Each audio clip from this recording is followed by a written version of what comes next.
asalaamaaleykum sama gars yi dal leen ak jàmm ci seen si la Ndanane Techno muy seen bi jóg ngir tasaare lépp lu jëm ci wàllum technologie ci làkk wolof jërë ngeen jëf. tey nag dama ñëwaat indiwaat benn vidéo ci mooy naka ngay def ba connecté ci wifi te kenn dul wax mot de passe par exemple da ngaa dem ci benn kër gana ji fa wala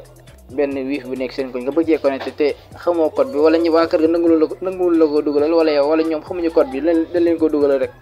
da ngay fexe ba am ci benn téléphone boo xamante ne si entre 9 10 11 jëm kaw waaw te mu bañ a nekk ci appareil yu kii yi même bu fekkee sax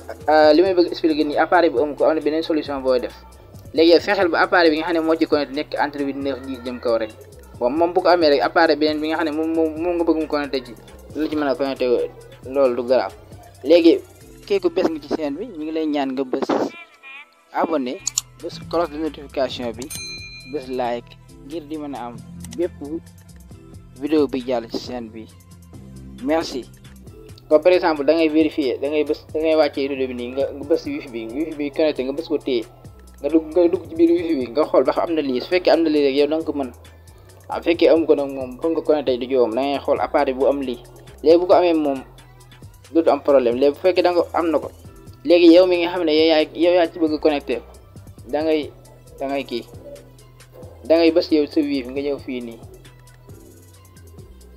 léegi boo ñëwee fii da ngay bës fii ñu bind scanner le code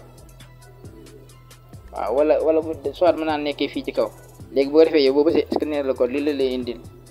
comme photo genre photo la lay indil léegi genre photo bii nag moom ngay tiimale ci code QR boobu noonu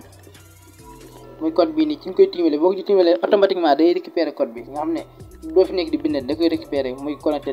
normalement. léegi fekkee ne sa téléphone amul lii nii amul scanner bi yow téléphone bi nga xam ne moo bëgg mu connecté amul lii nii léegi pour loolu am na solution am na appareil yoo xamante ne si amuñu code QR bi mais bu fekkee appareil bi am na ko rek garaaw léegi yow da ngay dem nga télécharger application bi nii wifi code QR scanner mooy application bi wifi code QR scanner boo ko télécharger pare nga def ouvrir bu la neexee nga télécharger ci appareil bi nga koy xoole bu la neexee nga télécharger sa téléphone yaa xool bi ci ban nga téléphone nga koy télécharger rek waaw mu ngi nii léegi boo télécharger application bi ba mu ñëw comme nii la rek comme nii nga day mel ni photo léegi bu ko defee yow di ko jël sa téléphone bu dee sa téléphone nga télécharger nga jël nga tiimale ko téléphone bële rek moom bii moom boo ci tiimalee automatiquement dafa lay indi nii la lay indi nga da lay indi turu wifi bi indi la code bi waaw publicité gis nga boo ko tiimalee automatiquement dafa lay indi li nga turu wifi baa ngi nii waa ngi nii code baa ngi nii même bu la neexee nga kii ko bu la neexee téléphone bi nga xamante ne si moom moo ko mooy téléphone bi nga jëloon pour xool kii bi moom bu doon téléphone boobu la moom bu la neexee du aaji nga jël sa téléphone sax yow fekkee yow sa téléphone maanaam iPhone nga yore wala amul code QR téléphone boobu ngay jël maanaam boo ñëwee ba fii nii nga ñëw fii nga capturer affaire bi nga bës bouton bi koy wàññi ak bouton bi koy fay boo capturer nii léegi boo capturer nga dugg ci application bi day fekk nga télécharger application bi ci téléphone boobu nag ba noppi léegi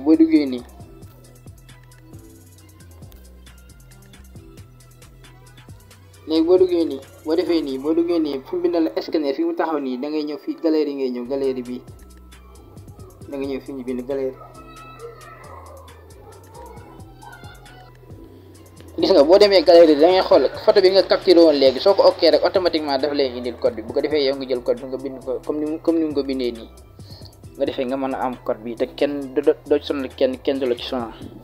yaakaar naa sa application bi moo gën a efficace ndax application bi dafa lay wan code bi bu fekkee code QR ba leen moom day récupérer code bi rek bu la neexee nag bu ko récupérer pare mën nga xaa xoolaat boo amee application bi comme nii waaye yaakaar naa astuce bi leen di leen wax ngeen wéy di abonné aimer partage vidéo sama gars yi jaa ngeen jëf ci beneen vidéo incha allah jaajëfate